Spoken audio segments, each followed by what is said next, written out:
Welcome to Metallation Pages, Mr. Tom's S England. It's a great pleasure to talk with you and talk about Evergrey, this new album, and have this time to respond this interview. So thanks a lot for this time. So first of all, how you been during this pandemic? How is the band now, Evergrey? This is crazy times. We are ending perhaps the pandemic. Who knows? Now start a war in Europe. Perhaps in the next 2 or 3 years will be an alien invasion or perhaps a zombie apocalypse. Who knows what happened in the next years? Yeah, maybe that would be a good start, a zombie apocalypse. It couldn't be worse, right? So, no, I mean, it's been a busy couple of years for me personally as a musician, but also Evergrey has released, or soon, in 1 month, we have released the second album within 2 years, or within 1 year. So it's Yeah. and then I've done two albums with Silent Skies, one album with Redemption, and a bunch of video game music, and you know, I kept busy. That's what this pandemic has brought me. It's brought me a lot of free time to do the stuff that I love to do, but usually don't have time to do because I'm traveling or touring. So yeah, all in all, it's a most creative period of my life, I would say. And then we can just say that we want to kill Putin and hope he dies of whatever as soon as possible. And then we can go back to our ordinary lives in Europe, I think. Okay. Yeah, yeah. A year ago we were enjoying Escape of the Phoenix. So and the next month you will release a hairless portrait, The Orphan Testament. So when did you begin to work on this new album exactly? And why do you decide to work on a new album? And at such a complicated time as I said in the first question. Well, we started because of that complicated time, because we knew we wouldn't be able to tour or play live anymore. So we took a decision the day after Escape of the Phoenix came out last year. We had a meeting with the band and sat down and said, okay, guys, we probably not going to play for another couple of years. So we might as well just record another album if we have it in us. So let's meet up in 6 weeks and see what we can come up with, you know? So that's what we did, which was a wise decision. It was otherwise we would have just sat and done nothing. I mean, still didn't play any of the songs from Escape of the Phoenix, which was also our biggest commercial success, which was very sad to not be able to come out and play music, you know, during that time.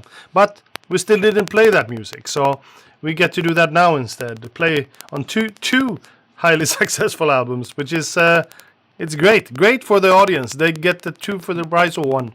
Yeah, yeah, yeah. So also, how do you find inspiration? So I mean, you finished your trilogy in 2019 with The Atlantic.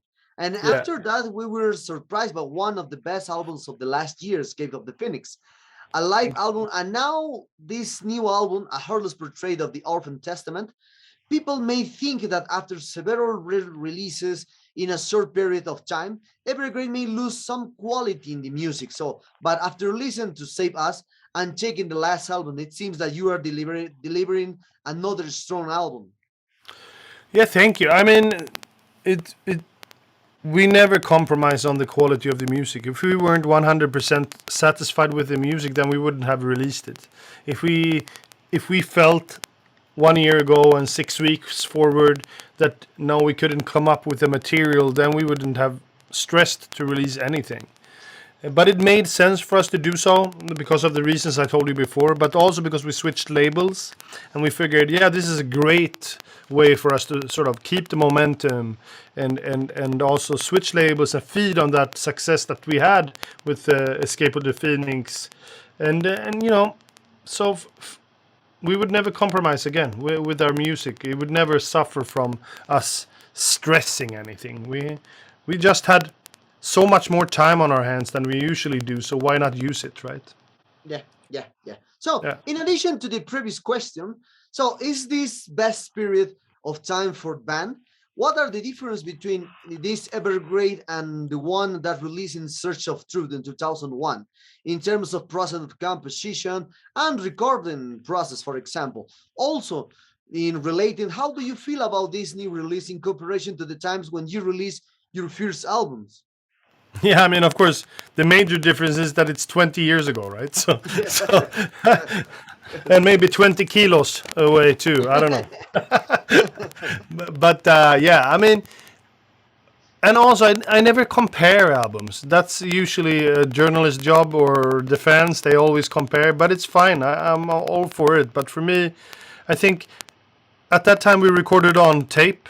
So you had to have your shit down before going into the studio. Otherwise, you would spend time in the studio that you couldn't afford to pay, right? So that was the biggest difference. In terms of songwriting, it's still the same. Our only aim is to make songs that are better than the last song, you know? And that's a boring ass answer, but that's the truth. Uh, I'm so afraid that I will die of old age and not having the ability to play all the songs that I wanted to write. You know, that's my biggest fear. You know, Yeah. but what else was there in that question that I didn't answer Oh, now? so how do you feel about this new release in comparison of the times when you release your first albums? I mean, we also must remember that a lot of our older fans that has been with us since day one, for them, In Search of Truth is one of the biggest albums that we have made, right? Because they either came into Evergrey at that time or really loved that album.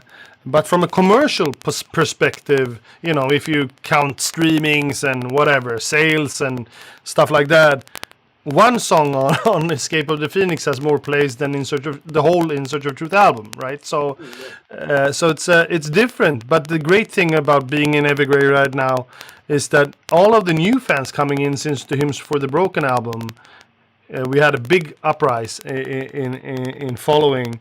They are still there together with the old fans, because the old fans also love the new stuff. So it's not like we ditched anyone or made a U-turn, or you know, it's the again we're doing the same thing. We don't I don't know what happened on Hymns for the Broken. Something happened that changed the world's view on Evergrey, and all of a sudden everything is going way better. Okay, okay. So, by the Yeah. way, why did you decide to call it A Heartless Portray the Orphan Testament to this new album?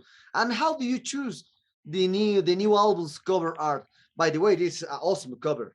Yeah, the cover art is made by our artist who made the last three albums. His name is Giannis Nakos. He's from Greece.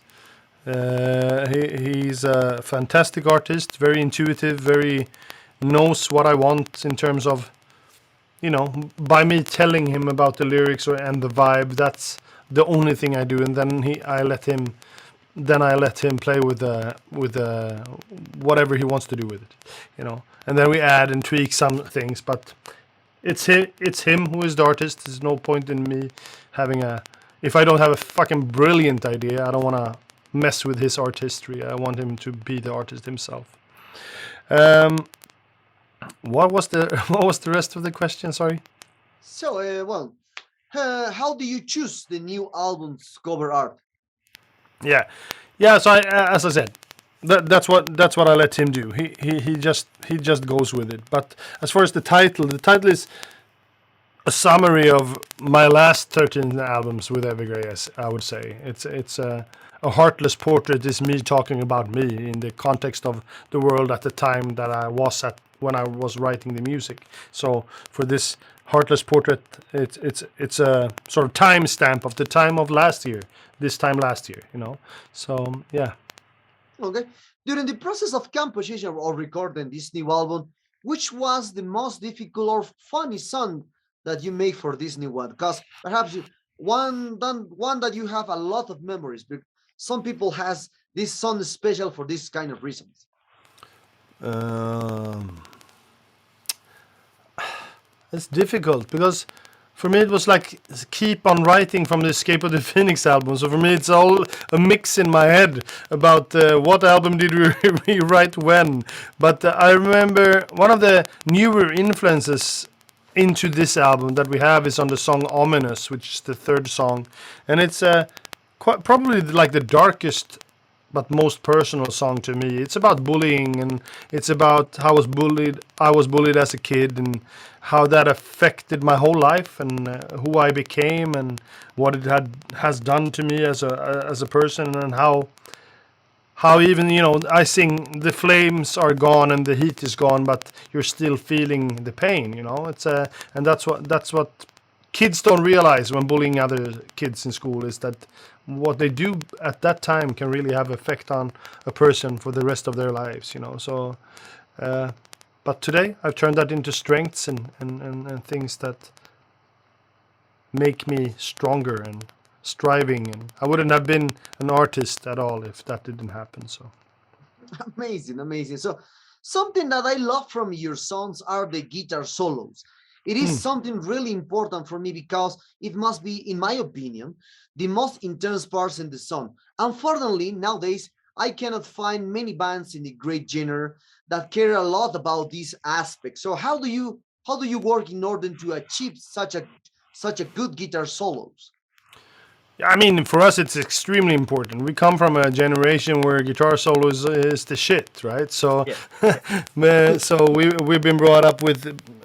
I mean, we're both guitar nerds. Henrik even more so than me, but he has his own signature model with Charvel guitars, and I am gonna have my own signature model now with Caparison guitars. So we're super guitar nerds, but in different ways. But yeah, we put a lot of time into our guitar soloing, just as much time as we put into writing a vocal melody, and that's what it is for me. My biggest guitar hero, almost, let's see if I'm lying, is Adrian Smith from Iron Maiden, because I can sing every solo that he plays.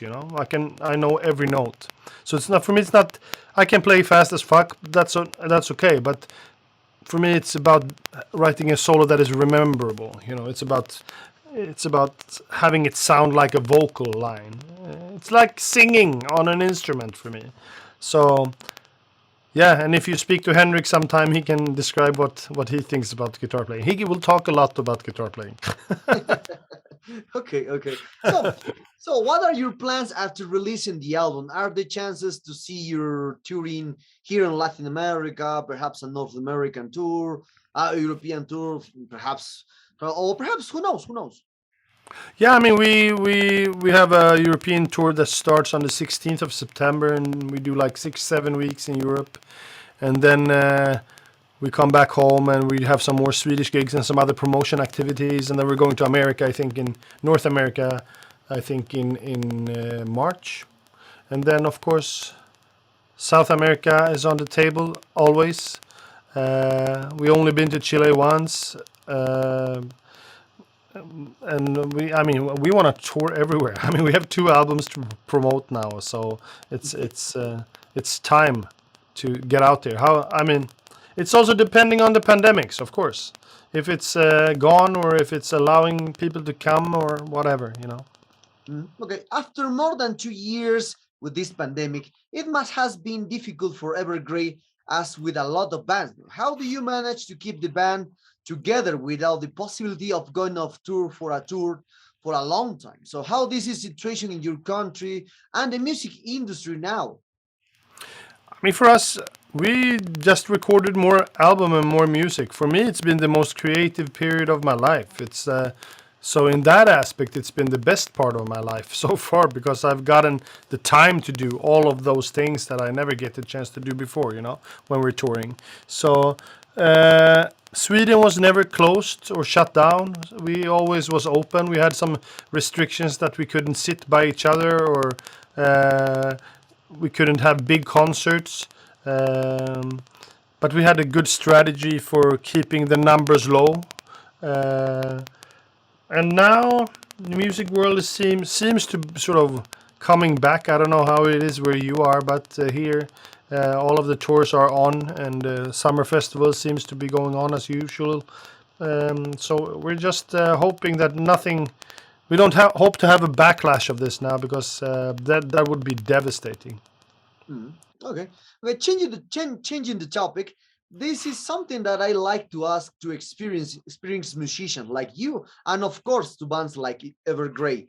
So because your sound is very personal. I mean, you take elements from different genres, and we can recognize your sound, which is great. So now not many bands can achieve that in an era where there's a lot of competition. So now a lot of bands, a lot of production. So, but once you have your own sound, how do you deal with the risk of repeating yourself too much or not sounding fresh anymore?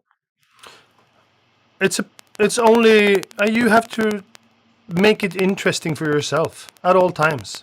It goes from songwriting to production to, including other elements or guest artists or whatever. We have had a bunch of guest artists on our album, everyone from James Labrie to Floor Jansen to, Andy LaRock. And, so it's for us, it's about keeping it interesting from day one to up till now. That's it. You have to be honest with yourself about your songwriting, and the day you're doing it by chance or not giving a fuck, then you should do something else. For us it's so important that it's life. We Mhm. we don't do it differently than bringing up your kids. It's just as important. Okay, okay. So talking about your sound, it took many albums to achieve what is ever great nowadays. So I mean, there are differences when we compare your first records with the last one. I know that your musicians, every album is special for different reasons, and maybe you don't have a favorite one. So consider this. Can you name 3 or 4 records that you consider important in Evergrey's career and why? I think I mean, of course, the first one always important. Otherwise, there wouldn't be a second one, right? But the second one was the album "Solitude, Dominance, Tragedy," where I felt that, aha, now I sort of understand where we're going sound-wise with this. So that was extremely important. One of the other albums that was important was "Recreation Day." It was an album that sort of brought us from pretty much nowhere to like being played on MTV and stuff like that in the USA and in Europe. And then I think Monday Morning Apocalypse was an album that divided fans just because we said it was produced by the same producer as Britney Spears. Then all the metal fans became allergic immediately, which was fun, which was our only aim. But that's one of the best produced albums that we have made, I think. But people sort of dismissed it because we said Britney Spears also. Then they thought it would sound like "Oops, I Did It Again." But of course, yeah, you have to be a bit more open-minded. But then also "Hymns for the Broken," 2014. All of a sudden, from having a very small incline as a band, we had a very big leap up in terms of quality, but also in terms of commercial success. And then I have to mention the last album because that's the biggest commercial success we've had so far, entering charts and stuff all over. So yeah, it's good. Okay, okay. So another thing that is really important in your sound are the vocals. You don't have the typical high pitch voice in like the Michael Kiske, like Bruce Dickinson style. So the voice Yeah. is more emotional in Evergrey. Are the songs based on vocals parts during the process of compositions, or you add it at the end of the song, or perhaps at the end of the recording? Who knows? I think we work differently. I think than other bands. We for the last 2 or 3 albums we have put a lot of emphasis on the vocals first because that's usually what the person hears first. So it makes really no sense of putting it in there last when there's no room. So we write and record vocals and guitar solos as we write the songs, and that's what you hear on the albums. It's written in the composition mode. And if there, of course, if there's something that needs to be altered, we alter it. But then we add the bass and drums live at the end, and they play to a fully finished track. Full guitars, full keyboards, full vocals, full guitar solos, everything. And then they have room to see where there is room to add stuff. So that makes a huge difference for us in terms of sound. And they play together live as much as possible, and then they go in and fix small details and replay them if needed. Very rarely it's needed. So yeah, that's a key ingredient to why we sound the way we do today. Okay, okay. Well, talking about other matters beyond the usual things about the album, about the Every Great Band. So now we talk about the this kind of stuff, the prog power metal style around the world. Because Evergrey is a biggest is when I think is the biggest stones in Europe. Like the first band doing this kind of mixes with the prog elements, with prog power elements.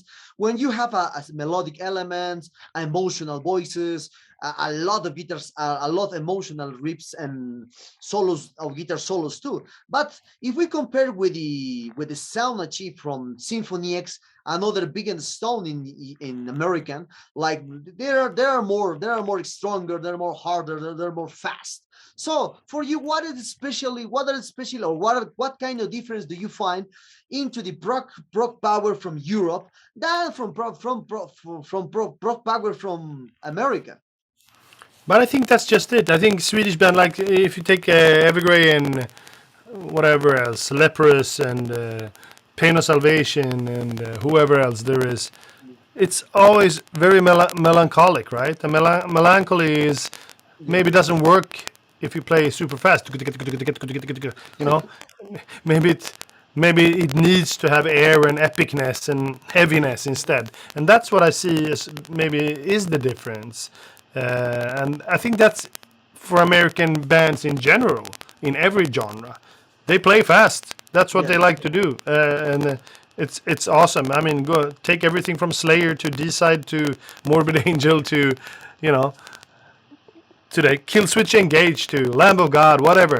They play fast, you know, and we in Europe are a bit more old men.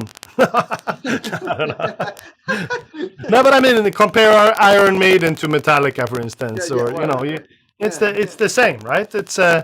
fast and aggressive in America. They're angry in America, I think. I love angry people. Yeah, and we're sad in Europe, you know. Okay.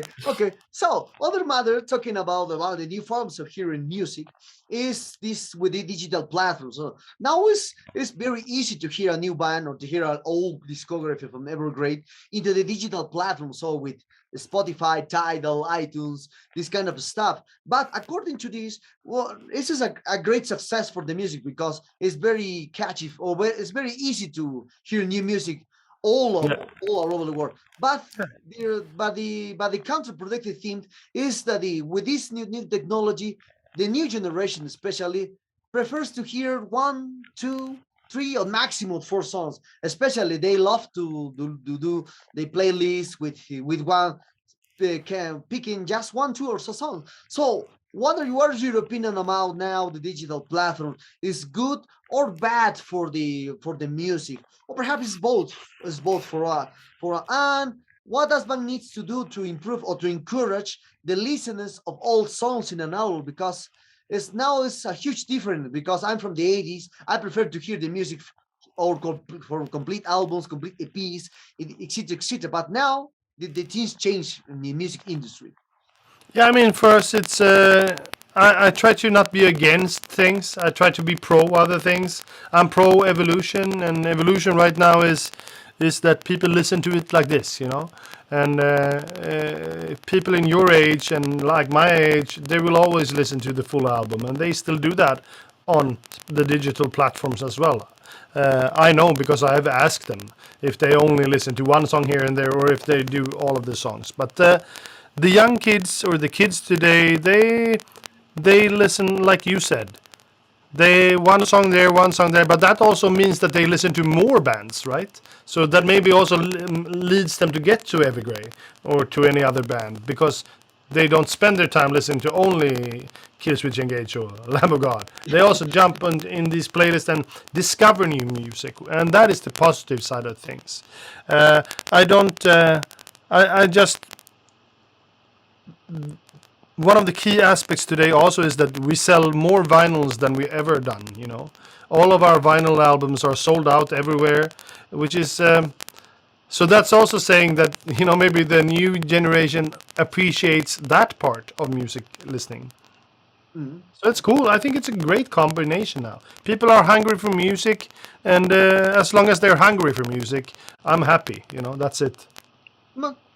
Okay. Well, Tom, the sad times arrive at this interview. I hope you enjoyed this one as I did, and thank you very much for your time. Congratulations for this amazing new album. So Thank you. we wish all the best from all the staff from Metallarium. Perhaps, is there anything you want to say to your Latin American fans and Metallarium readers? Yeah, I mean, when we come by, be sure you come and check us out. And if you didn't hear Evergrey, then you should definitely come, because it's probably not what you expect. That's my biggest recommendation for you.